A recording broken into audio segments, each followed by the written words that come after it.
काय सांगता मावळामध्ये सर्वाधिक पाऊस होतोय, कुठे आपत्कालीन परिस्थिती निर्माण झाली आहे? कालपासूनच आपण पाहिलं तर मावळ तालुक्यामध्ये मुसळधार पाऊस पडत आहे. त्याचबरोबर आजही त्याच पद्धतीनं मुसळधार पाऊस पडत आहे. आमच्याकडे सर्व यंत्रणा यामध्ये पोलीस विभाग असेल, त्याचबरोबर तिन्ही नगरपालिका वडगाव, तळेगाव आणि लोणावळा इथली यंत्रणा सज्ज आहे. त्याचबरोबर महसूल यंत्रणाही सज्ज आहे. काही ठिकाणी भिंती पडल्याच्या घटना आहेत. थुगाव आणि आडे तिथले आम्ही पंचनामे केलेले आहेत. काही घरांमध्ये पाणी गेलेलं आहे. डोंगरगाव, काले कॉलनी, उरसे या ठिकाणचे पंचनामे करत आहेत. काल ताजे आणि मळवलीमध्ये काही लोक बंगल्यामध्ये अडकलेली होती, त्यांना आपण बाहेर काढून सुरक्षित ठिकाणी हलवलेलं आहे. त्याचबरोबर काही गावातल्या पुलावरून पाणी जात असल्यामुळे इंद्रायणी नदीकाठच्या गावांचे जे पूल आहेत ते आपण दोन्ही बाजूंनी बंद केलेले आहेत. लोकांना सतर्कतेचं आवाहन आम्ही करतो. गरज असेल तरच आपण बाहेर पडा, गरजेशिवाय कोणी बाहेर पडू नका.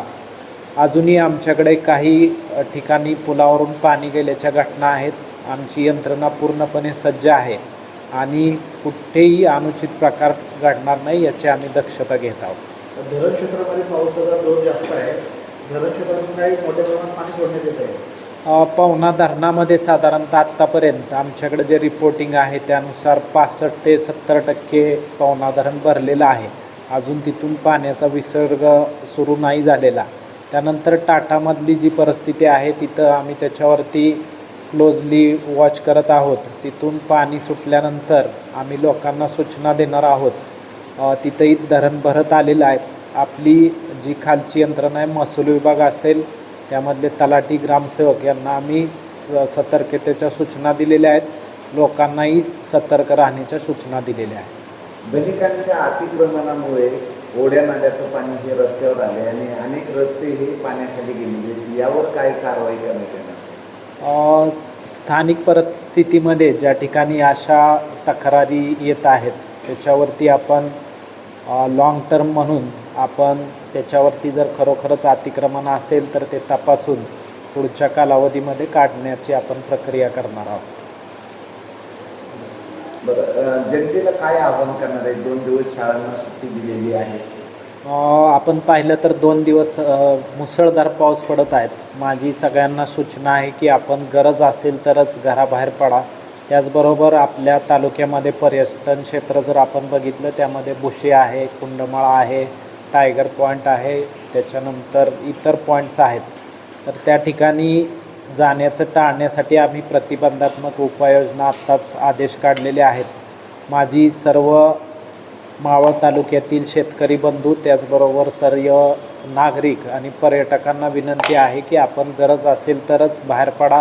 धोक्याच्या ठिकाणी आपण जाण्याचं टाळावं. त्याचबरोबर जर पुलावरून पाणी जात असेल तर आपण अशा वेळेस थांबलेलं बरं आहे. ह्या माझ्या नागरिकांना सूचना राहतील.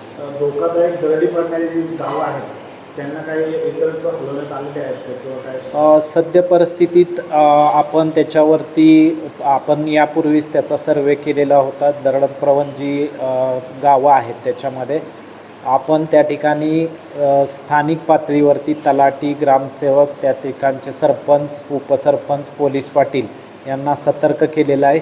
अशी जर घटना घडली तर घटना घडण्यापूर्वीच आपण त्यांना सुरक्षित स्थळी हलवणार आहोत. सध्या तरी अशी कुठे अपवादात्मक परिस्थिती निर्माण झालेली नाही.